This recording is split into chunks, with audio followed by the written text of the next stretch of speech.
No, que estudien lo que quieran, pero que sepas que cuando vos estudias, elegís una carrera, tenés beneficios y tenés perjuicios. O sea, te va a pasar. ¿Sí? Yo estudié una carrera con una salida laboral rápida. ¿Era la que yo soñaba? No, no lo era. Pero entonces vos tenés que separar tus deseos, tus sueños de tu trabajo y tu responsabilidad. Ser un adulto significa que vos tenés que salir a la vida a enfrentarte al mundo. Y tenés que enfrentarte a la realidad, no a tus sueños o lo que tenés idealizado. Entonces, y que los médicos entiendan, y yo creo que lo entienden, porque la mayoría de los médicos lo deben saber esto, que es tan necesario un médico como un albañil, como un peluquero, como... No voy a decir un político, porque la verdad que los políticos sobran, y ojalá los políticos ganaran menos que los médicos, así este Congreso estaría vacío de cucas, estaríamos los libertarios nada más. Dios mío, nadie tiene por qué pagar por tus sueños. Yo soñaba con ser astronauta, quiero que me paguen mi sueldo, mi sueño ya. ¿Podés contestar vos, Doc, que sos médico?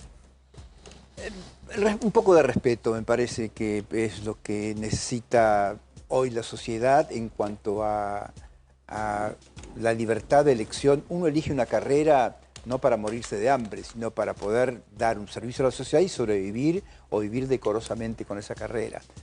Por supuesto que todos tenemos sueños, es probable que los sueños nunca se cumplan, pero eso no significa que la remuneración sea paupérrima o, como dicen los residentes, no les alcanza para llegar a fin de mes. Motivo por el cual yo, mire, diputada, yo no la conozco más que de mentas. No pero, te perdés nada.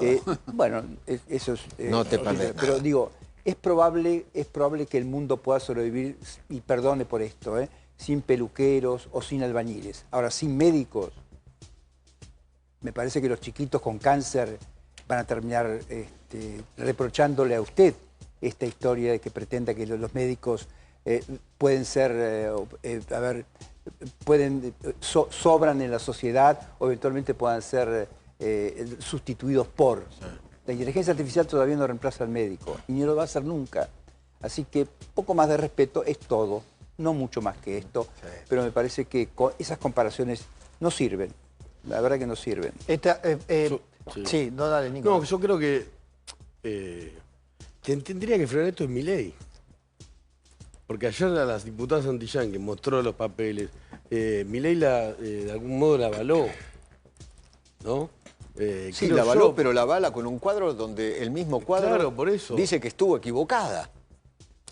Sí, pero me parece a mí, si la conducción no ordena esto, un residente es un médico una pena, que estudió la verdad, 6 años de carrera una pena. Y que está 4 años cumpliendo una residencia. Por eso. Sí, y además en un hospital que está la Lilia Lemoine, que tiene como antecedentes haber maquillado al presidente, digamos. Es la maquilladora del presidente. Pero, no por desmerecer la profesión, digo, ¿no? Porque es valioso, obviamente. Pero para ser maquilladora gana 5 palos por mes. Ni siquiera tenía tantos antecedentes en la política o en la militancia. Cero. Entonces, yo quizás no sé si tiene tanta autoridad para cuestionar un médico que estudia 12 años. No, pero que además se arrastra, no puede vivir. Se arrastra la conversación pública y al debate a un territorio donde suena ridículo. No se trata de los sueños individuales de cada uno y lo que esos sueños puedan redituarle a cada uno en función del plan personal. Se trata lo que jerarquiza una sociedad.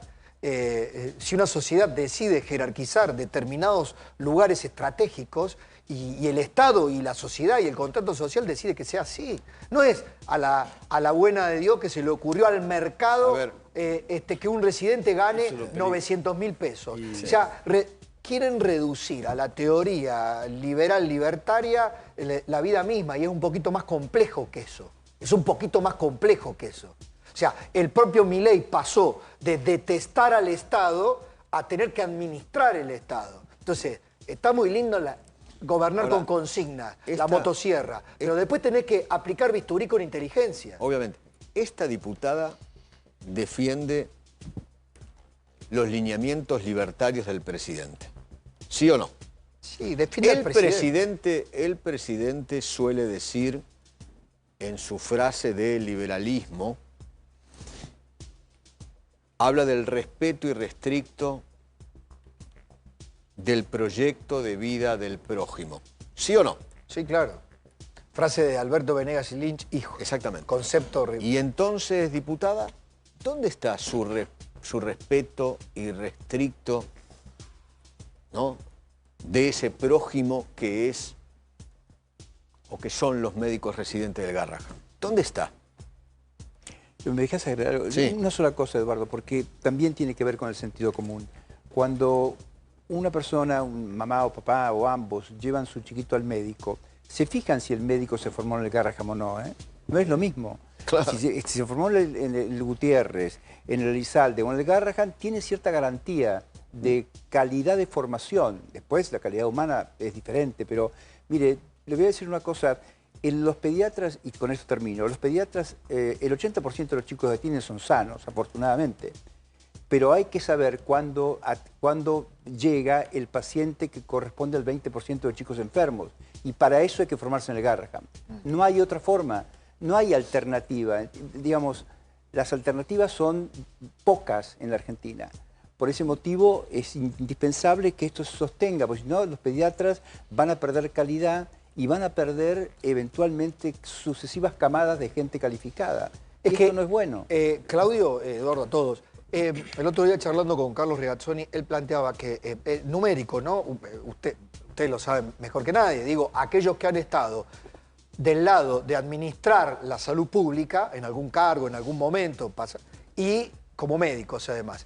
Hay un estándar de recursos humanos por médico, por paciente, Sí, claro. en donde un hospital se torna sustentable, se torna eficiente. Bueno, la simple comparación numérica da que el Garrahan no es sustentable, no es eficiente. Simplemente, digamos, aquellos que quieran defender la política pública en salud del presidente deberían de encontrarle la manera a explicar esto. Vamos a hacer al Garrahan mejor que lo que es hoy. Pero si lo único que tiene que hacer es separar la paja del trigo. Nada más. Claro. Una Pero- cosa son los residentes, y acá la diputada Lemoine lo que hizo fue decirle a los residentes, te hubieras dedicado a otra cosa, maestro. ¿Cómo le vas a decir a alguien que tiene una vocación, y además una vocación de servicio, en uno de los No es la hospitales respuesta. más impresionantes de Latinoamérica con respecto a los niños, le vas a decir, te hubieras dedicado a otra cosa? ¿Pero quién sos vos, Lemoine?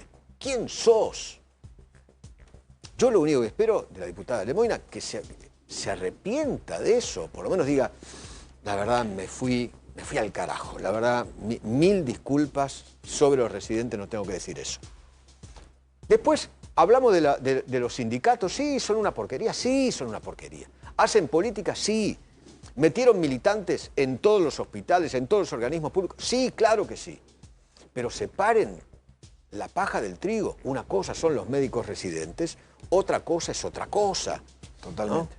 ¿No? Me parece a mí. Sí. Coincido Eduardo, plenamente. Un poquito Eduardo. de empatía, un poquito. Eso, esa es la palabra. Además, empatía. Sí. El doble discurso, ¿no?, del gobierno, porque tenés a un Ministerio de Salud y a un Garrahan que están tratando de hacer un esfuerzo para explicar que a los Totalmente. residentes los quieren recomponer, y de repente aparece alguien que es de la propia fuerza y que es muy cercana al presidente a decir algo que no tiene nada que ver con el Haciéndole un discurso daño al oficial. presidente y al gobierno. Claro. Porque básicamente lo que hace con este discurso es hacerle daño al gobierno. ¿No? Lo mismo la señora Santillán. En vez de pedir disculpas en ese mismo momento, cuando la veo con un teléfono, acá porque no leíste la otra columna, la que estaba al lado, la que hablaba de los 800.000. Esa parte no. Le hacen daño al gobierno, le hacen daño. Y le dan pasto a las fieras de la oposición. No, ¿No? Pero bueno. es que sí. yo Qué lo sé yo, hagan decíamos lo hace que un quieran. rato. ¿Sabés cuál es la consigna astuta del kirchnerismo? Si prende, no lo sé. Pero el concepto, la crueldad. La Claro. crueldad. Entonces, quieren armar un frente anti-Milei en base a demostrar que el gobierno es un gobierno con falta de empatía, absolutamente desconsiderado con los más débiles, que mete motosierras sin consideración. La crueldad. La podrán capitalizar, no la podrán capitalizar. Ahora, el gobierno en esto me parece que tiene que ser inteligente. El propio Milei el otro día salió a responder. Me acusan, sabemos que la salud es un tema sensible. Perfecto. Y el Garrahan está lleno de ñoquis. Perfecto. Mande a su ministro de Salud, presidente, a mostrar los ñoquis. O al director de... Muestren los ñoquis, ¿dónde están? Como hicieron con la cantidad de ñoquis y aprovechadores en las organizaciones sociales, en otros antros del Estado, pero inteligentemente. Totalmente. No pidan un cheque en blanco, no pidan ante la consigna, acá está lleno de ñoqui, hay que cerrarlo.